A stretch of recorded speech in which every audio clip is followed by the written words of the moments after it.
हमारे चैनल को सब्सक्राइब करें और बेल आइकन दबाएं। Hey, can I get you a drink? I mean, क्या पियेंगे आप? क्यों? तुम वेटर हो? By the way, I'm Saurabh. और आप? देखो, अगर तुम इस दुनिया के अकेले लड़के होते, तब भी मैं तुम पे कोई इंटरेस्ट नहीं दिखाती। तो ये नाम वाम पूछ के टाइम वेस्ट करना बंद करो।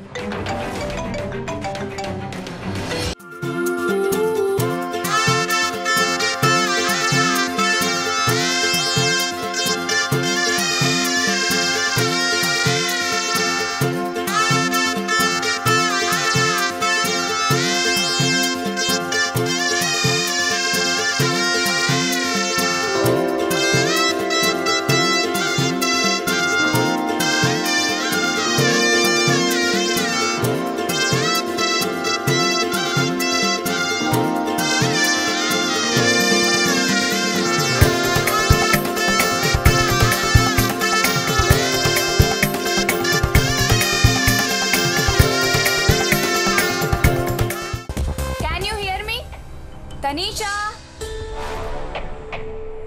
नेटवर्क कैसे चला गया?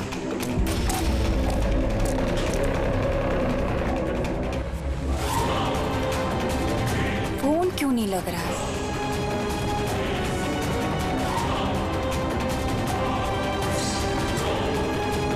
हेलो आयशा, आयशा तुम्हें मेरी आवाज आ रही है?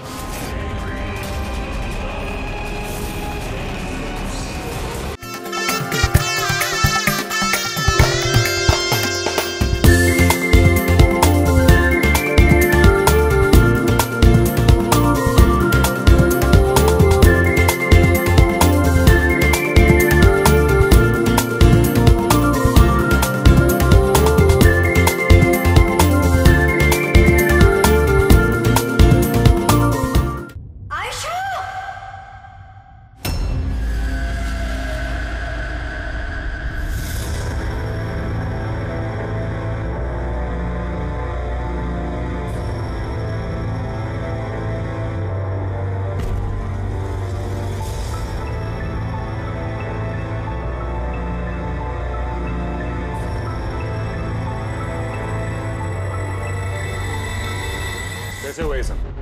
हाँ? पता नहीं सर, ये सब कैसे हुआ।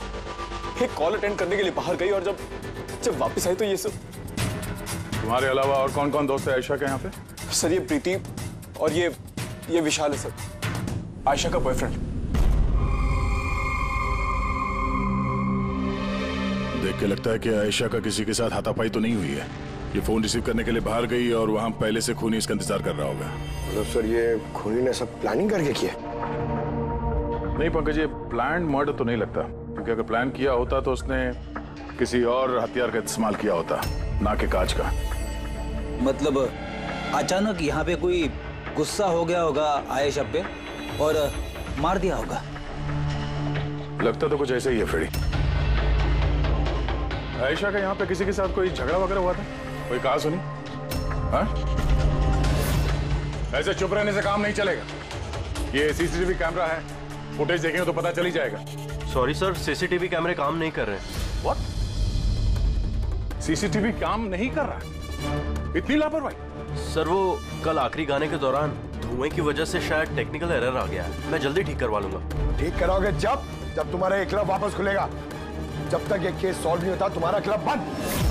सर मुझे लगता है ये खून सौरभ ने किया है। अमीर बाप की बिगड़ी औलाद है। Hey, can I get you a drink? I mean, क्या पियेंगे आप? क्यों? तुम वेटर हो? By the way, I'm Saurabh. और आप? देखो, अगर तुम इस दुनिया के अकेले लड़के होते, तब भी मैं तुम पे कोई इंटरेस्ट नहीं दिखाती। तो ये नाम वाम पूछ के टाइम वेस्ट करना बंद करो।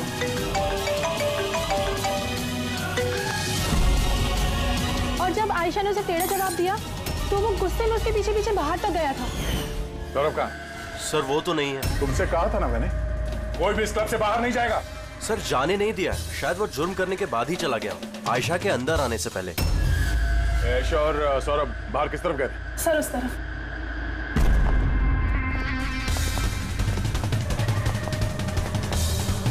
सर खून का निशान। तो यहां से आयशा अंदर गई थी। आगे देखते हैं। सर, ये यहां भी खून के धब्बे हैं सर। पंकज, नो नो, इतना सारा खून और ये कांच के टुकड़े। लगता है आयशा पे हमला यही हुआ है। सर,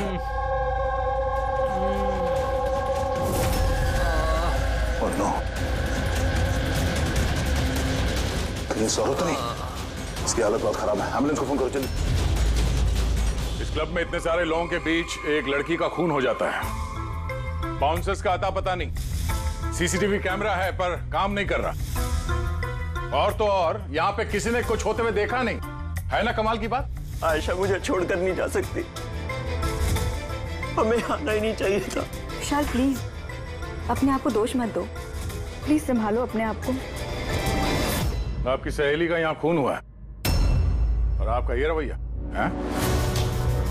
अब तक यहाँ जो कुछ भी हुआ है उससे ये लगता है कि खूनी यहाँ पर आयशा को मारने के इरादे से तो नहीं आया था, तैयारी के साथ नहीं आया था।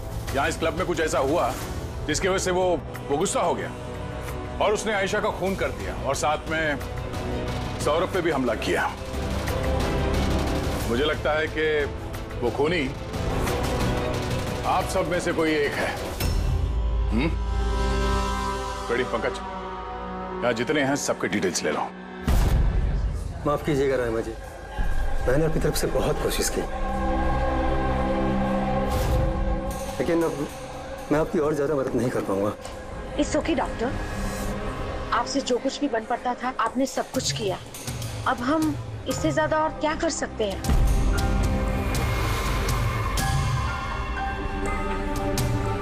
What happened, doctor?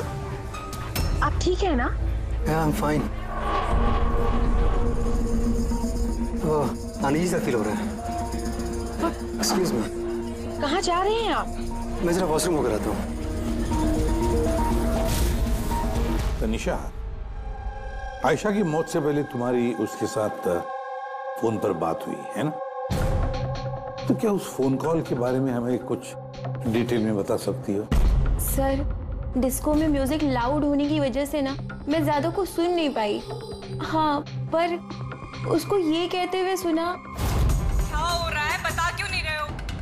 दर्द हो रहा है क्या? डॉक्टर के पास लेके जाओ। ये क्या कर रहे हो तुम? मतलब आयशा ये सब उस खूनी से कह रही थी? सर, उससे भी ज्यादा हैरानी की बात तो ये है कि आयशा का खूनी उसे कह रहा था वहां से भागने के लिए। बड़ी अजीब बात है। खूनी आयशा को भागने के लिए कहता है और आयशा को खूनी की चिंता है। तनिषा, एक बात बताओ, क्या उस आवाज को पहचान सकोगी जिससे आयशा बात कर रही थी? नहीं सर। सर, लेकिन अगर खूनी को आयशा की इतनी चिंता है तो फिर उसने उसे मारा क्यों? वही तो, खूनी को विक्टिम की चिंता है और विक्टिम को खूनी की चिंता।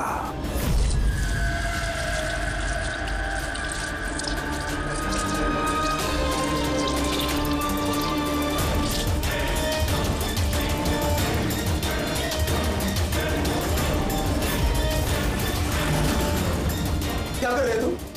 क्या चाहिए तुम्हें?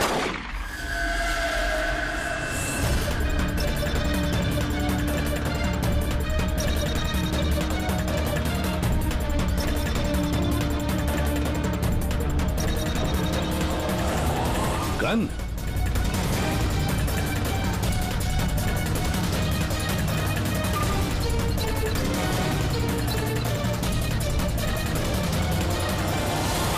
सर, इसके सर पे जो गोली लगी है उसके अलावा इसके पूरे शरीर पे कहीं भी चोट के कोई निशान नहीं है। ऐसा लगता है कि खूनी अचानक यहाँ पे आके इन पे गोली चला दी। ऐसे हुआ होगा। ये देखो, यहाँ भी खून है। एक बात समझ में नहीं आ रही सर, खूनी गन यहाँ छोड़ के क्यों गया? वो तो अपने साथ लेके भी जा सकता था गन को। वही तो बड़ी अजीब बात है कि खूनी ये गन यहाँ क्राइम सीन पर छोड़कर क्यों गया?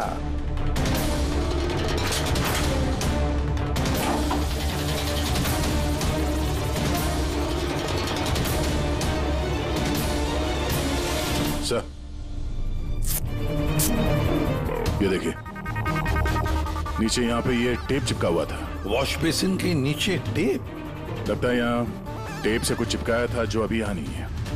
शायद इस केस से रिलेटेड कुछ हो। जरूर देखते हैं। रहमा जी, डॉक्टर यशवंत आपके डॉक्टर थे? जी हाँ। आप लोग यहीं पे बैठे थे इसी टेबल पर? जी हाँ, वो दरअसल मेरी बीमारी के सिलसिले में मुझे यहाँ पर मिलने के लिए आए थे। बहुत ही अच्छे और नेक दिल इंसान थे।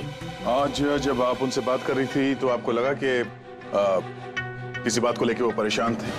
परेशान तो नहीं, लेकिन हाँ, अचानक उनकी तबीयत खराब हो गई थी मेरे सामने और वो एक्सक्यूज मी बोल के वॉशरूम के लिए चले गए।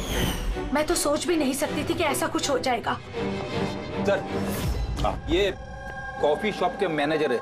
यहाँ के भी सीसीटीवी कैमरे काम नहीं कर रहे। सर 2 घंटे पहले तक तो काम कर रहे थे, पर अचानक कोई टेक्निकल प्रॉब्लम हो गई, इसलिए इंजीनियर को बुलाया हमने।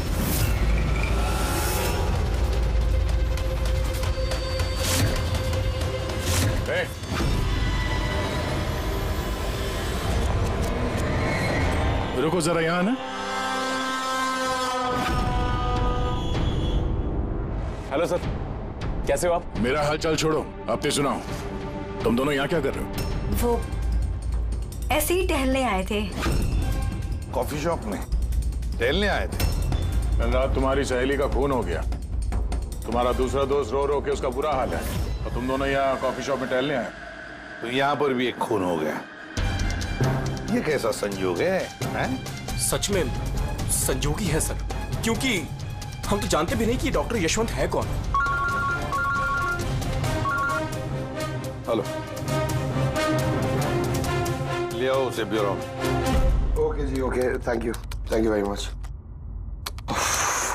पता है पंकज, बहुत सारे लोग थे डिस्को में जब आयशा का खून हुआ, और एक एक का फोन ट्रैक करना कि मर्डर के वक्त आयशा और यशवंत के पास तो नहीं था कोई। ये मेरी तो आंखें दर्द करने लगी है।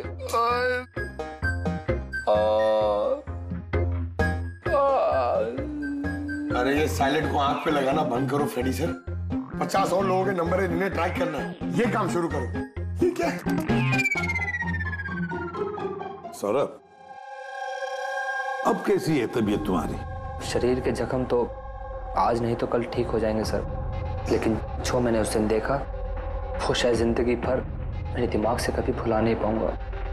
ना मैं कल पब जाता और ना ही मुझे आयशा की चीख सुनाई देती। लेकिन आयशा के पीछे पीछे तो तुम गए थे, उसने तुमसे ठीक से बात नहीं की, इसलिए। ये बात सच है सर कि मैं आयशा के पीछे गया, क्योंकि जब मैंने उसे ड्रिंक ऑफर की तो उसने मना कर दिया सर, और इनफैक्ट उसने मेरी इंसल्ट भी की, तो मुझे बहुत बुरा लगा सर, इसलिए मैं उसके पीछे गया।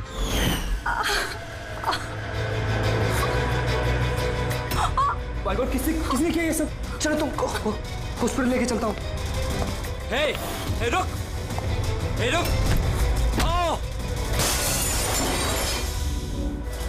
और फिर? मुझे अभी भी याद है कि सर जब मैंने उसकी कलाई पकड़ी तो बिल्कुल भी नॉर्मल नहीं थी, वो आम इंसानों जैसी कलाई थी ही नहीं। मुझे बिल्कुल अजीब सा एहसास हुआ सर।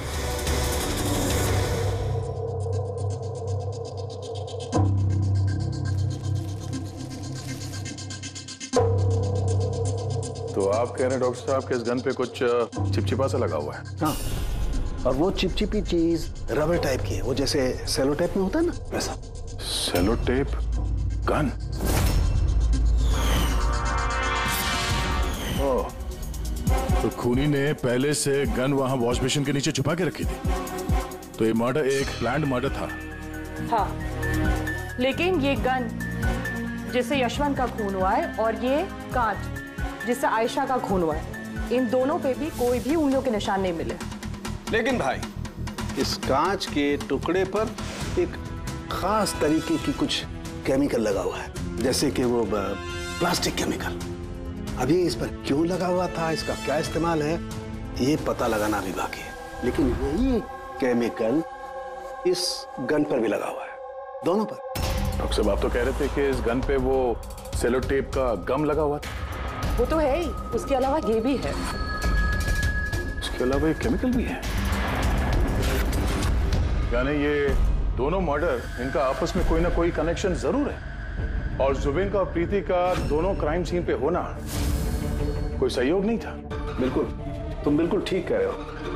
और तुम्हारी बात ये एक और चीज प्रूव करती है। इन दोनों की लाशों पर मुझे एक जैसे फेरोमोन्स मिले। फेरोमोन्स यानी वो केमिकल जिनसे खुशबू आती है।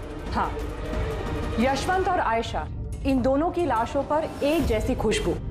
इसका मतलब बात साफ है, या तो दोनों एक जैसा परफ्यूम लगाते थे या फिर दोनों का खून ही एक ही था।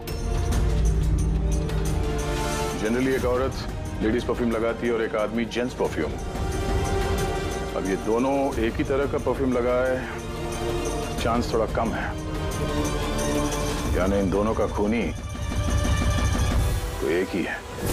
आयशा की मौत के बारे में दो बातें पता चली है। एक उसकी दोस्त तनीषा ने बताई और दूसरी सौरभ ने बताई। तनीषा ने बताया कि खूनी ने आयशा को वहां उस पब में से भाग जाने के लिए कहा। अब दुनिया में ऐसा कौन सा खूनी है जो जिस इंसान को मारने गया है उसी से कहता है कि तू यहां से भाग जा? तो फिर खून करने आया ही था क्यों? नहीं नहीं नहीं नहीं नहीं नहीं, नहीं। गड़बड़ है, कुछ ना कुछ तो गड़बड़ जरूर है। और सर वो दूसरी बात कौन सी? दूसरी बात सौरभ ने बताई।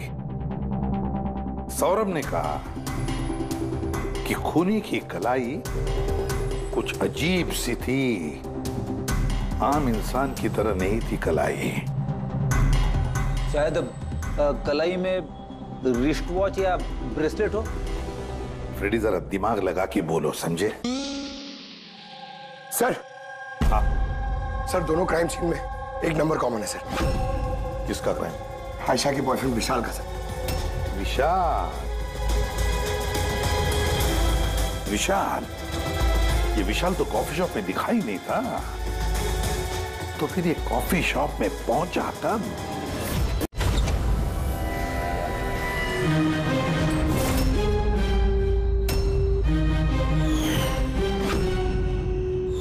रहमा जी, आप और यहाँ? अब सर ये मेरा ही घर है, लेकिन आप लोग यहाँ पर कैसे? डॉक्टर यशवंत के खूनी के बारे में कुछ पता चला? रहमा, ये लोग कौन हैं? सीआईडी ऑफिसर्स हैं। सर प्लीज आप लोग आइए ना, प्लीज कम। सीआईडी? और सर ये मेरे हस्बैंड हैं और ये मेरा छोटा बेटा संदीप। और बड़ा बेटा विशाल, वो कहाँ है? लेकिन बात क्या है सर? मनन जी, बात यह है कि हमें शक है कि डॉक्टर यशवंत और आयशा के खून में हमें लगता है शायद विशाल का कोई हाथ है। ये आप क्या कह रहे हैं? आरोप साबित नहीं हो पाया, किसी को पकड़ नहीं पाया, तो किसी को भी फंसा देंगे आप? देखिए, सीआईडी का काम है मुजरिम तक पहुंचना, ना कि किसी बेगुनाह को पकड़ के ये केस बंद कर देना। अब जरा प्लीज विशाल को बुलाइए। भैया खून नहीं कर सकते, अब प्लीज उन्हें पकड़ के लेके नहीं जाना। संदीप बेटा, हम तुम्हारे भैया को पकड़ने नहीं आए और ना हम ये कह रहे हैं कि तुम्हारे भैया ने कुछ किया है। हम तो तुम्हारे भैया से कुछ सवाल करने वाले हैं, और क्या। आप लोगों को मुझ पर शक है? एक मिनट विशाल, तुम अंदर जाओ, मैं इन सीआईडी वालों को तुम्हें परेशान नहीं करने दूंगा। देखिए, सीआईडी के काम में दखल देना भी एक जुर्म है, इसलिए प्लीज हमें अपना काम करने दीजिए। विशाल,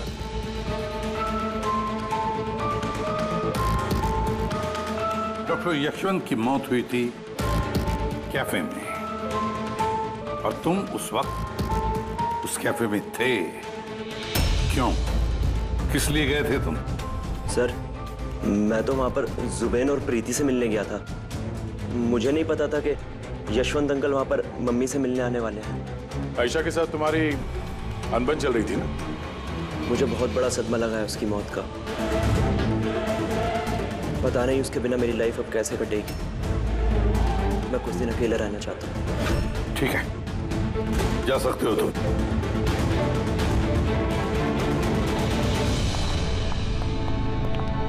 अरे, आप लोग फिर से यहाँ पे भी? कभी कभी अपने घर पे जाते हो कि नहीं? हमेशा विशाल के आसपास ही नजर आते हैं। नहीं सर, ऐसी कोई बात नहीं है। एक्चुअली बहुत उदास है ना आजकल, तो हमने सोचा कि उसके साथ ही रहें। और जिगरी दोस्ती है। हाँ? जुबीन, प्रीति, विशाल, कड़ी नजर रखनी पड़ेगी इन तीनों पर।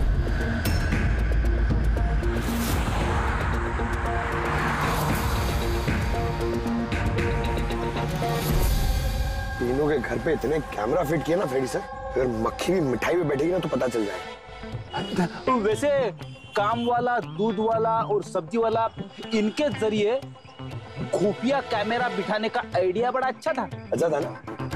मेरा नहीं था, दया सर का था। अच्छा? हाँ, और उन्होंने हम दोनों को यहाँ बैठा दिया ताकि हम यहाँ का सीसीटीवी फुटेज भी रिकॉर्ड करें।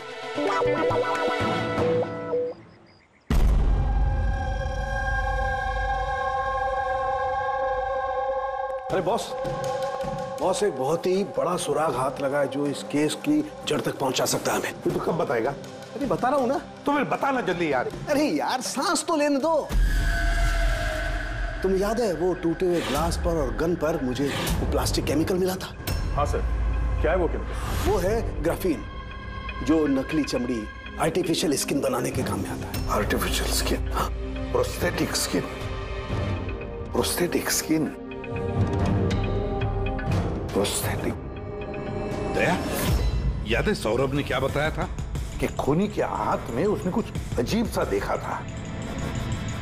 Prosthetic skin, prosthetic arm. कहीं ये खून किसी रोबोट के जरिए तो नहीं हो रहे? अच्छा, खूनी का यूं मदद मांगना क्या ऐसा तो नहीं कि ये खून अनइंटेंशनली हो रहे हैं, बिना चाहे? नहीं दया, बिना चाहे खून कैसे हो सकता है?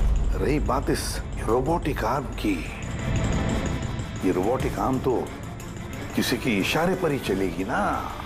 क्या सारुखे, ऐसा कोई आदमी है जो इस रोबोटिक्स में प्रोस्थेटिक आर्म बोल, रोबोटिक आर्म बोल, पूरे रोबोट के बारे में अच्छी तरह से जानकारी रखता है? हाँ है ना, डॉक्टर जैस्मीन। मिलते हैं इस डॉक्टर जैस्मीन से।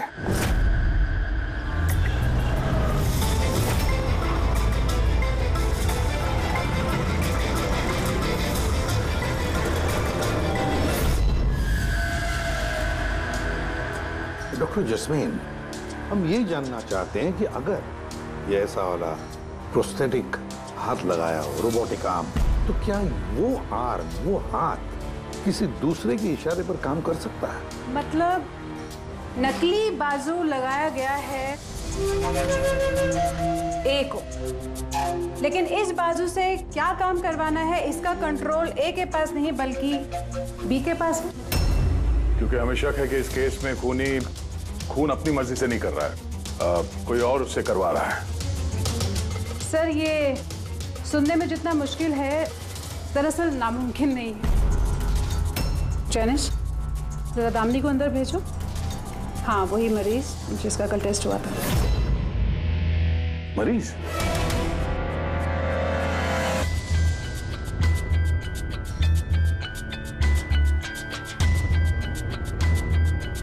सर, दामिनी ने अपना दाहिना हाथ फैक्ट्री में काम करते हुए गंवा दिया था। हाँ सर, मशीन में आ गया था मेरा हाथ, इसलिए हमने इसे ये लू काम लगाया है जिसका कंट्रोल इंसानी दिमाग के पास ही है। एक नकली बाजू इंसानी दिमाग के जरिए काम कर रहा है, मगर कैसे? सर, साइंस ने बहुत तरक्की कर ली है। ये योला यानी लूक आर्म अपने आप में एक नया और पहला आविष्कार है। मान लीजिए इसमें एक चिप है, या यूँ कहिए इसमें एक सॉफ्टवेयर है जो इंसान के दिमाग की फ्रीक्वेंसी को पकड़कर ठीक वैसे ही काम करता है जैसे एक नॉर्मल ह्यूमन बीइंग का हैंड, उठना, बैठना, चलना, ये सभी कमांड्स को समझता है। ग्रेट, साइंस ने वाकई बहुत तरक्की की है। वाकई रोबोटिक आर्म।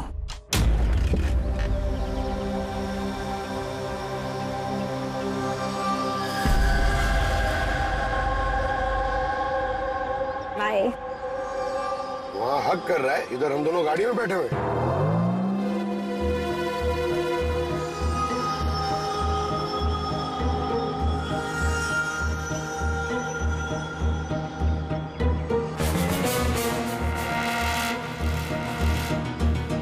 फिर से ये विशाल तो प्रीति के घर जा रहा है।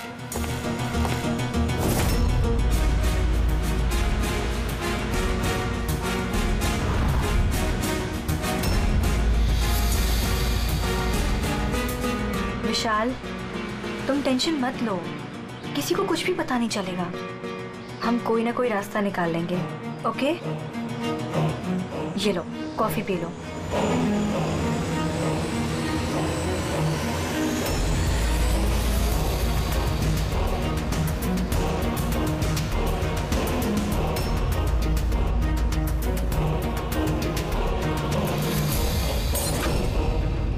विशाल, Preeti, are you okay? Preeti भाग, प्रीति भाग, भाग।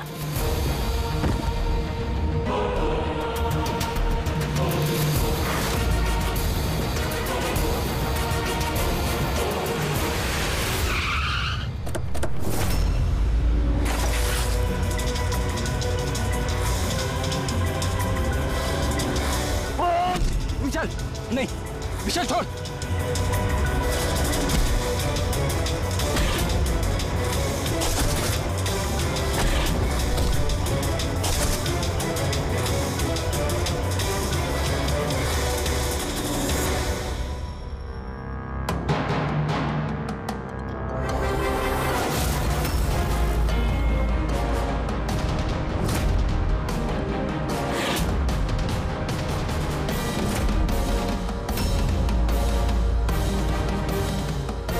मैं मानता हूँ आयशा और डॉक्टर यशवंत का खून मेरे ही हाथ से हुआ था।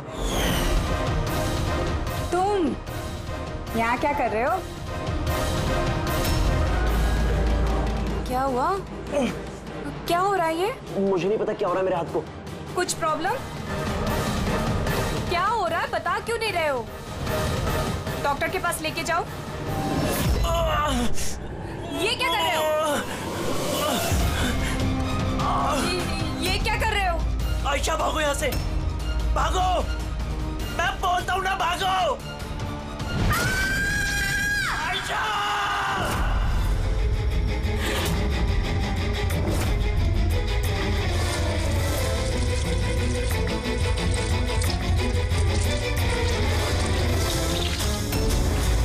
डॉक्टर निकलो यहाँ से। क्या कर रहे हो तुम? डॉक्टर निकलो यहाँ से। क्या चाहिए तुम्हें? डॉक्टर, यहाँ से जाओ। डॉक्टर देखो गोली भी चला रहे हो तुम। डॉक्टर!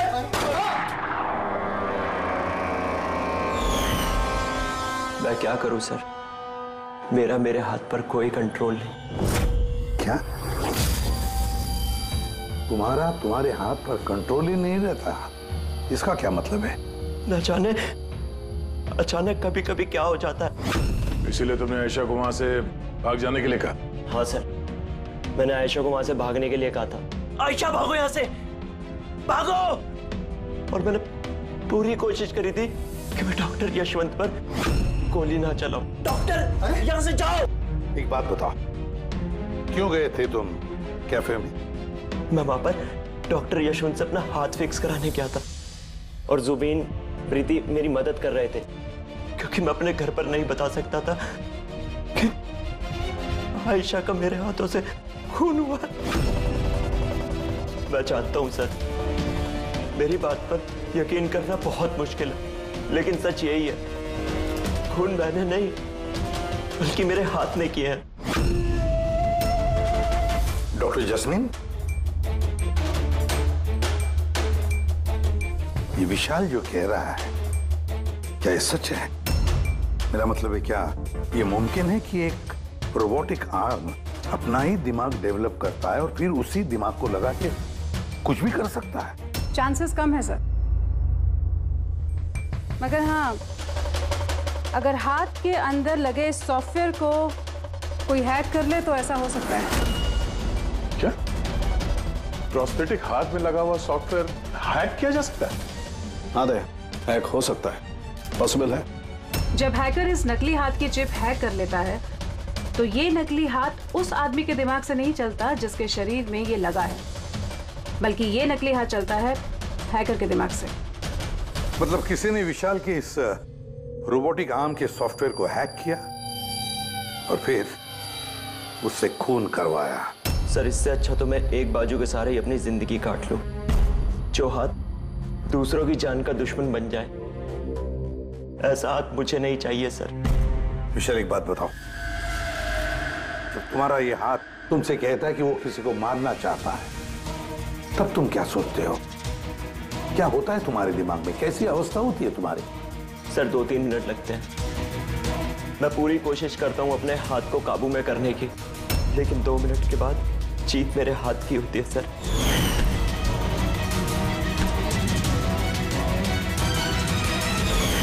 चिंता मत करो, अब हम तुम्हारे इस रोबोटिक आर्म के अंदर एक ट्रांसमीटर फिट करेंगे, जिससे हमें पता चलेगा कि वो किसी को मारना चाहता है या फिर किसी और से उसे इशारा मिल रहा है कि जाकर खून करो। ये भी हमें पता चल जाएगा। वैसे एक बात बताओ विशाल, ये तुम्हारा असली हाथ गंवाया कैसे? सर मैं पिछले साल खंडाला जा रहा था और एक रोड एक्सीडेंट।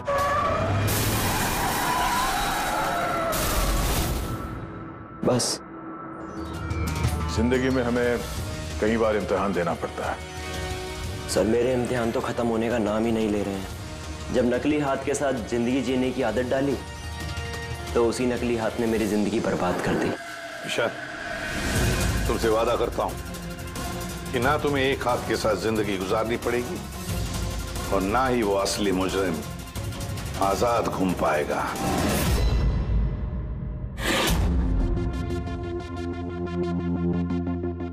विशाल, मुजरिम ने पहले विशाल से आयशा का खून करवाया। आयशा जिससे विशाल बेहद प्यार करता था। फिर खून करवाया डॉक्टर यशवंत का, जो विशाल की मदद करते थे। और फिर जान लेनी चाहिए प्रीति की, जो विशाल की दोस्त थी। सारे के सारे विशाल के शुभचिंतक, सारे के सारे विशाल के आसपास वाले, सब के सब विशाल के करीबी। तो फिर ये मुजरिम कौन हो सकता है? कौन हो सकता है ये मुजरिम? ये भी तो कोई करीबी हो सकता है, विशाल का करीबी। पंकज, विशाल के एक्सीडेंट के सारे डिटेल चाहिए मुझे, सारे के सारे। हेलो सर, मैं जसपाल, कंप्यूटर एक्सपर्ट। जी। कंप्यूटर हैकिंग जानते हो? बड़े से बड़ा कंप्यूटर हो या कोई सर्वर, चुटकियों में हैक कर सकता हूँ। रोबोटिक आर्म का सिस्टम हैक करना है, कर सकोगे? जी सर, बिल्कुल। ये रहे सारी डिटेल्स। हो जाएगा सर, और इसके लिए मैं ट्रेस राउटिंग का यूज करूंगा। Trace routing? जी हाँ सर, इस तकनीक के जरिए विशाल के आसपास के जो भी कंप्यूटर है उन्हें देख सकता हूँ। अक्सर मशीन के आखिरी में जो होस्ट नेम एड्रेस होता है वही हैकर का होता है। अच्छा। और ट्रेस राउटिंग के जरिए हम शहर के किसी भी इलाके में बैठा अगर हैकर होगा तो इजीली पता चल जाएगा। फैंटास्टिक। अब जिस किसी ने भी विशाल के रोबोटिक आर्म का सिस्टम हैक किया, अब हम उसके सिस्टम को हैक करेंगे।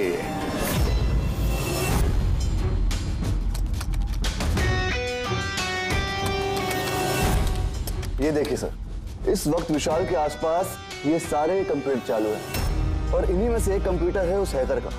बस एक बार पता चल जाए वो कंप्यूटर कौन सा है, फिर हमारा काम आसान हो जाएगा। जसपाल जल्दी करो, हमारे पास वक्त बहुत कम है।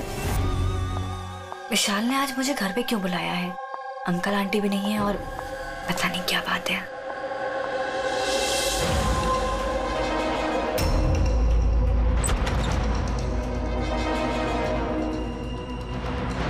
विशाल, विशाल। प्रीति, यार तुम जानते हो तुम्हें मुझसे खतरा है, उसके बाद भी तुम यहाँ पे दोबारा आ गई। विशाल, तुमने तो मुझे फोन करके यहाँ बुलाया। मैंने? हाँ। मैंने कब बुलाया? तुमने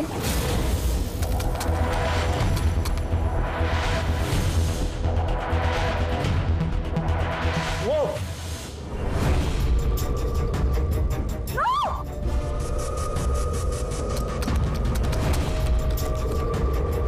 भागो यहाँ से। विशाल, विशाल प्लीज भागो यहाँ से। Vishal please, Vishal, Vishal please.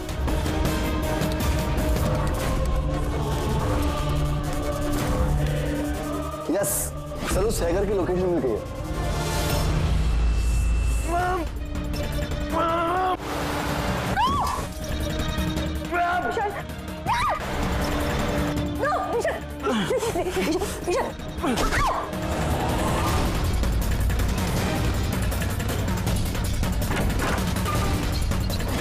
Sir आप यहाँ पे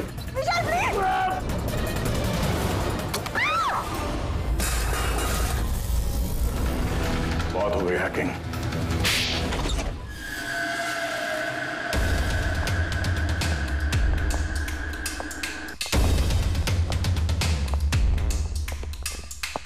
फिर आ गए आप लोग। अब ये मत कहिएगा कि आप विशाल को पकड़ने के लिए आए। जी नहीं, हम विशाल को पकड़ने नहीं आए, खूनी को पकड़ने के लिए, जो इस वक्त यहां पर मौजूद है। खूनी और यहां पर क्या कह रहे हैं आप? अब अपना झूठा इल्जाम आप किसके ऊपर लगाने आए हैं? मनन जी, पिछले साल एक गाड़ी का एक्सीडेंट हुआ था कंडाला में।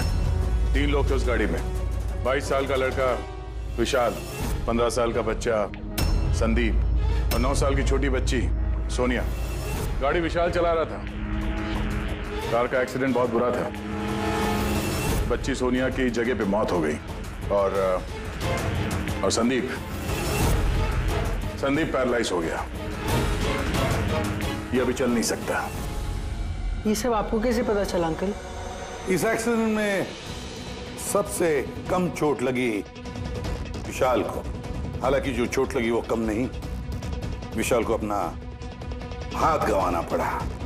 वैसे विशाल आपका सौतेला बेटा है ना? सर विशाल मेरे लिए सके से भी बढ़कर है। सर आई रिक्वेस्ट यू, आप विशाल के लिए सौतेला शब्द यूज मत कीजिए सर। आई एम सॉरी मनन जी। काश सभी माता पिता आप जैसा विचार करते हैं। काश रहमा जी ऐसा विचार करती है ना रहमा जी?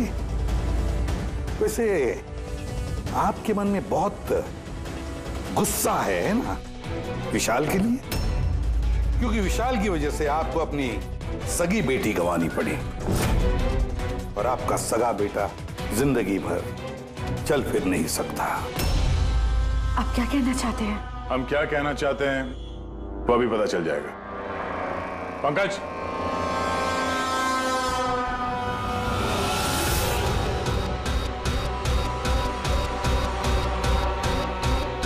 सॉरी आंटी, लेकिन मैंने इन्हें सब कुछ बता दिया कि आप ही के कहने पर मैंने ये सब किया। मैंने उन सॉफ्टवेयर्स को हैक किया था और मैंने सभी जगहों की सीसीटीवी कैमरास को भी हैक करके बंद किया।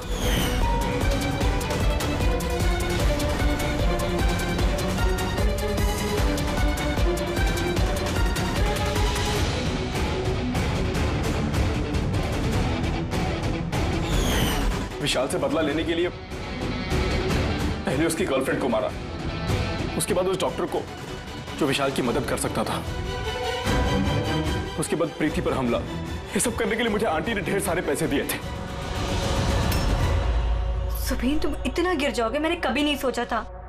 चलिए, सच्चाई अब आप सबके सामने आ ही गई है, तो मैं आप सबको यह भी बता दूं कि मैं तुम्हें मारने के बाद खुद मनन को भी मारने वाली थी, क्योंकि जिस तरह से मेरे अपनों ने चोट खाई है, मैं भी चाहती थी कि विशाल भी उसी दर्द से गुजरे, उसे भी उतनी ही तकलीफ हो। वो एक्सीडेंट था, एक गलती।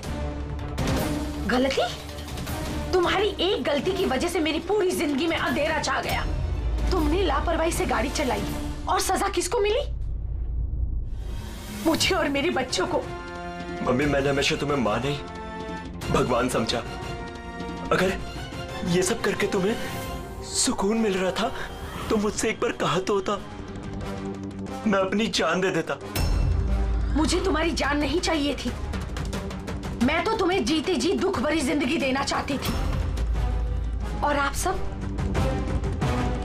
मुझे दोष नहीं दे सकते, क्योंकि मैंने जो कुछ भी किया वो मैंने ममता के लिए किया।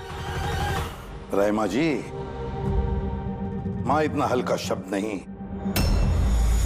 जो किसी औरत को मुजरिम बना दे।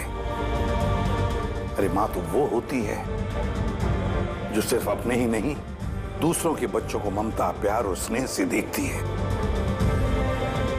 विशाल भले तुम्हारा सगा बेटा नहीं था, लेकिन बेटा तो था ना, वो तुम्हारे परिवार का हिस्सा था। वो कोई मां अपने बेटे से बदला कैसा ले सकती है? हाँ? वो भी इस तरह का बदला। दो लोगों को जाने गंवाई पड़ी। नहीं राय माँ जी, बहुत गलत किया तुमने, बहुत गलत। कानून तुम्हें कभी माफ नहीं करेगा, कभी माफ नहीं करेगा। कड़ी से कड़ी सजा होगी तुम्हें।